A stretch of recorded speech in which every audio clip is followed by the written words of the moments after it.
Vacancy आई है border roads organisation में, vehicle mechanic और MSW के पोस्ट के लिए टोटल 542 वैकेंसी आई है।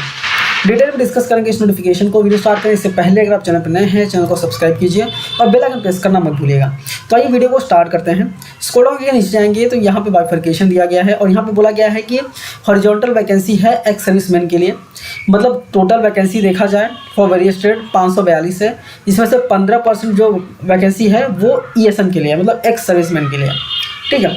इसका स्क्रॉल डाउन के नीचे जाएंगे तो यहाँ पे हिंदी में लिखा गया, आप चाहें तो इसको रीड कर सकते हैं। अप्लाई करने का स्टार्ट डेट है 11 अक्टूबर 2025 और लास्ट डेट है अप्लाई करने का 24 नवंबर 2025, ठीक है। एप्लीकेशन जो है वो बेसिकली आपको ऑफलाइन ही करना है और लास्ट डेट अलग अलग, यहाँ पे जो अलग अलग स्टेट दिए गए हैं उनके लिए लास्ट डेट है एप्लीकेशन करने का 9 दिसंबर 2025, ठीक है। अगर आप ये स्टेट जो यहाँ पे दिया गया अगर आप उसमें आते हैं तो 9 दिसंबर 2025 लास्ट डेट होगा आपके लिए, ठीक है। जो भी एप्लीकेशन है उसको सेंड करना है GEF सेंटर, ठीक है, DG कैंप पुणे 411015, ठीक है, ये एड्रेस है, यहाँ पे आपको सेंड करना है, ठीक। इसके बाद एज लिमिट की बात करें तो सीरियल नंबर 1 के लिए, मतलब कि व्हीकल मैकेनिक के लिए 18 से 27 साल है। बाकी एज लिमिट का जो रिलैक्सेशन है वो यहाँ पे आपको दिया जाएगा, ठीक है। सीरियल नंबर 2 और 3 के लिए 18 से 25 साल का एज लिमिट है। एज लिमिट का रिलैक्सेशन भी यहाँ पे भी आपको मिलने वाला है। ये एप्लीकेशन फॉर्म है जिसको फिल करके आपको सेंड करना है, ठीक है। और यहाँ पे बोला गया है कि एप्लीकेशन फॉर्म जो है आपको कैपिटल लेटर में ही फिल करना है, ठीक है। और फोटोज़ वगैरह यहाँ पे क्लिक करना है, करके उसके बाद फिर आपको इसको सेंड करना है जो भी आपके रिक्वायरमेंट डॉक्यूमेंट्स हैं उसके साथ, ठीक है। नेक्स्ट सबसे इंपॉर्टेंट कंडीशन ये है कि सिर्फ मेल कैंडिडेट ही अप्लाई कर सकते हैं, ठीक है। फीमेल के लिए ये वैकेंसी नहीं है। और भेजना कहाँ है, जैसा कि मैंने आपको बताया, ठीक है। सारी चीज़ें जो आपके टेस्ट होने वाले हैं, जैसे फिजिकल एफिशिएंसी टेस्ट हो गया, प्रैक्टिकल टेस्ट हो गया, ये सारे टेस्ट आपके पुणे में ही होने वाले हैं। GREF सेंटर जो है वहाँ पे ही आपके ये टेस्ट सारे होने वाले हैं, ठीक है। नेक्स्ट एप्लीकेशन फीस की बात करें तो अगर आप general candidate and EWS candidate है इंक्लूडिंग एक्स सर्विसमैन तो 50 रुपये पे करने हैं। अदर बैकवर्ड क्लास कैंडिडेट है तो 50 रुपये करने हैं। इसके अलावा कैंडिडेट है अगर आप SC ST हैं तो कोई भी फीस पे करने की ज़रूरत नहीं है, ठीक है। अप्लाई कैसे करना, तो बेसिकली जो फॉर्म मैंने आपको दिखाया उसको फिल करना है। फिल करने के बाद आपको जो भी आपके अटैच एजुकेशन क्वालिफिकेशंस के से रिलेटेड जो भी डॉक्यूमेंट्स हैं वो सारी चीज़ें ऐड करके आपको सेंड करनी है, ठीक है। यहाँ पे बोला गया है कि कैंडिडेट जो है एक से ज़्यादा सेम पोस्ट के लिए एक से ज़्यादा एप्लीकेशन नहीं कर सकते हैं, ठीक है। आपको फोटोग्राफ जो है वो लेटेस्ट लगानी है। इसके बाद आप अगर अप्लाई कर रहे हैं एक से ज़्यादा पोस्ट के लिए, ठीक है, तो आपको सेपरेट एप्लीकेशन करना है और सेपरेट फीस पे करना है, ठीक है। लेकिन एक ही पोस्ट के लिए बार बार एप्लीकेशन नहीं करना है, ठीक है।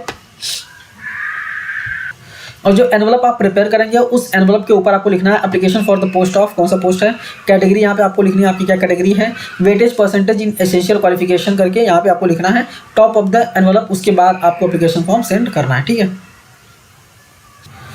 नेक्स्ट बोला गया है डॉक्यूमेंट्स, ऐसे कौन कौन से डॉक्यूमेंट्स है जो आपको रिक्रूटमेंट के टाइम पे ओरिजिनल भी सबमिट करने पड़ेंगे या फिर शो करने पड़ेंगे, ठीक है, प्रोड्यूस करने पड़ेंगे।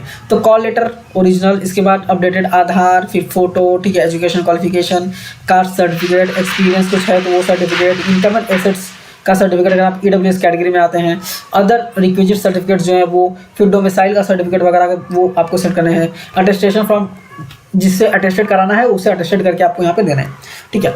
तो ये सारी चीज़ें आपको जब आप करेंगे ना कुरियर तो उसके साथ भी करना है सेल्फ अटेस्टेड। उसके बाद जब आपको बुलाया जाएगा तो आपको ओरिजिनल डॉक्यूमेंट्स भी लेके जाना है, ठीक है। इसका रिक्रूटमेंट प्रोसेस की बात यहाँ पे बोला गया है कि कॉल लेटर आपको आएगा पहले तो, उसके बाद आपका रिटन टेस्ट होगा। रिटन टेस्ट बेसिकली ब्लू और ब्लैक बॉल पॉइंट पेन से करना है। रिटन टेस्ट का क्या सिलेबस होगा वो भी आगे दिया गया है, मैं आपको बता दूंगा। इसके बाद फिजिकल एफिशिएंसी टेस्ट होगा, प्रैक्टिकल ट्रेड टेस्ट होगा, ठीक है। उसके बाद आपका सिलेक्शन वगैरह यहाँ पे होने वाला है, ठीक है। इसके बाद आपका मेडिकल स्टैंडर्ड्स भी चेक करने वाले हैं, ठीक है। अभी नेक्स्ट सर्विस कंडीशन की बात करें तो सिलेक्शन के बाद आपको पहले 2 साल प्रोबेशन पीरियड पे रखा जाएगा। नेक्स्ट अभी एसेंशियल क्वालिफिकेशन और एक्सपीरियंस की बात करें तो अगर आप व्हीकल मैकेनिक के लिए अप्लाई कर रहे हैं तो 10th रिक्वायर्ड है, प्लस सर्टिफिकेट होना चाहिए मैकेनिक इन मोटर व्हीकल, ठीक है, या फिर सर्टिफिकेट होना चाहिए mechanic in internal combustion engine, ठीक है, या फिर ट्रैक्टर, या फिर आपके पास होना चाहिए defence trade certificate from army institute, ठीक है। अगर आप MSW पेंटर के लिए अप्लाई कर रहे हैं तो 10th होना चाहिए, प्लस पेंटर का सर्टिफिकेट होना चाहिए, या फिर 2 साल का कोर्स होना चाहिए पेंटिंग का, प्लस आपको प्रोफिशिएंसी टेस्ट जो है वो क्वालिफाई करना है, फिजिकल टेस्ट क्वालिफाई करना है। इसके बाद जो फिजिकल एंड मेडिकल स्टैंडर्ड्स हैं उसको भी आपको मीट करना है। इसके बाद MSW वापस की बात करें तो सेम यहाँ पे भी रिक्वायर्ड है, ठीक है। अभी सिलेबस व्हीकल मैकेनिक के लिए सिलेबस बता दिया है क्या क्या होने वाला है, फिर MSW पेंटर के लिए क्या होगा, फिर MSW ड्राइवर इंजन स्टैटिक के लिए क्या होने वाला है। इसका प्रैक्टिकल टेस्ट या फिर स्किल टेस्ट जो होगा उसमें क्या चीज़ें पूछी जाएंगी व्हीकल मैकेनिक के लिए, MSW पेंटर के लिए और MSW ड्राइवर इंजन स्टैटिक के लिए। पे स्केल की बात करें तो सबका पे स्केल बैंड पे 1 ही होने वाला है, ठीक है। तो 5200 से लेकर 20200 का यहाँ पे आपको स्केल मिलेगा। इसके बाद अगर यहाँ पे हम मोड ऑफ सिलेक्शन की बात करें तो मोड ऑफ सिलेक्शन कैसे कैसे होने वाला है वो जो कि मैंने ऑलरेडी बता दिया आपको, वही सारी चीज़ यहाँ पे लिखी हुई हैं।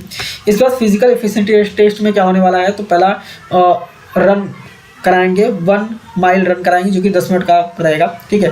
टाइम अवेलेबल 10 मिनट में करना है आपको। इसका फिजिकल स्टैंडर्ड टेस्ट में क्या क्या चीज़ें चेक करने वाले हैं वो भी यहाँ पे आपको दे दिया गया है। और उसके बाद मेडिकल स्टैंडर्ड्स में क्या क्या चीज़ें चेक होने वाली हैं वो भी यहाँ पे आपको सारी चीज़ें दी गई हैं, ठीक है। तो उम्मीद करता हूँ मोस्टली सारी चीज़ें मैंने आपको बता दी हैं। फिर भी अगर आप अप्लाई कर रहे हैं तो एक बार इस नोटिफिकेशन को डाउनलोड करके अच्छे से रीड कीजिए, उसके बाद आप अप्लाई कर सकते हैं, ठीक है। नोटिफिकेशन टेलीग्राम चैनल पे शेयर कर दिया, आप इजीली उसको डाउनलोड कर सकते हैं। और यूट्यूब चैनल पे अगर आप नए आए हैं तो चैनल को सब्सक्राइब करना मत भूलिए, क्योंकि ऐसे ही जॉब से रिलेटेड नोटिफिकेशन के वीडियोज़ हम अपलोड करते रहते हैं, ठीक है। तो मिलते हैं नेक्स्ट वीडियो में। Thank you for watching and all the best.